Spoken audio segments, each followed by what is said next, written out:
Alors qu'il va présenter hors compétition au Festival de Cannes le premier volet de sa saga de 4 films Horizon, une saga américaine, retour sur 3 rôles importants qui montrent à quel point Kevin Costner a le western dans la peau, que ce soit comme réalisateur, comme producteur et bien évidemment comme acteur. Je vous dis tout dans cette vidéo.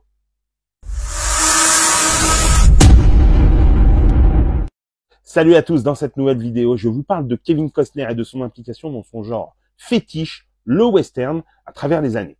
Du premier rôle qui lui valut le succès dans Silverado à son tout premier long métrage comme réalisateur, le sublime et mythique Danse avec les loups, en passant par Wyatt Earp, Open Range ou la mini-série Hatfields and McCoys, jusqu'à la série Yellowstone, Costner est un représentant emblématique de ce genre, devenu moribond avec les années, malgré de fréquents soubresauts, et qu'il a toujours tenu en haute estime.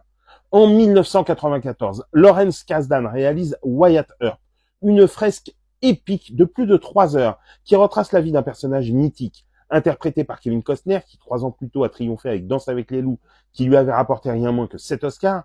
Wyatt Earp offre à Costner l'occasion d'une performance solide et pleine de nuances qui capture toute la complexité d'un personnage dont le sens de la justice et la morale sont érigés en valeur cardinale. Reconstitution soignée, bande originale classique mais majestueuse et casting hors pair, le film est fraîchement accueilli et s'il souffre de longueur et d'un rythme inégal, il n'en reste pas moins une œuvre solide avec un Costner impeccable.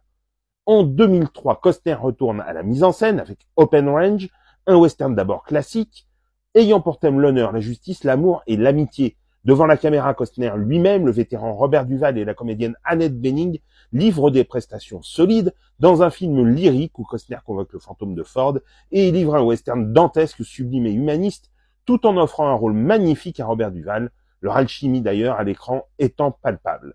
Après avoir dansé avec les loups, il s'approprie à nouveau le genre pour lui rendre ses lettres de noblesse, masterpiece. En 2012, Kevin Costner retrouve le réalisateur Kevin Reynolds, qu'il avait dirigé dans Robin des Bois, Prince des voleurs et Waterworld, pour la mini-série qu'il produit Hatfields and McCoys, et qui raconte l'histoire d'une querelle qui s'étend sur plusieurs décennies au lendemain de la guerre de sécession entre deux familles. Costner et Bill Paxton y interprètent les deux patriarches, qui se vouent une haine farouche dans une œuvre solide, classique, mais très efficace.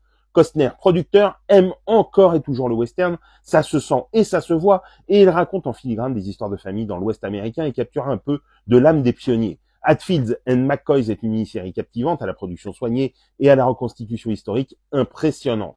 Kevin Costner a non seulement revitalisé le genre western à une époque où il semble passer de mode, mais il a aussi enrichi ce genre par des récits nuancés et débordants d'humanité. Grâce à son travail, le western continue de résonner avec des publics contemporains, rappelant les valeurs intemporelles de courage, de justice et d'humanité.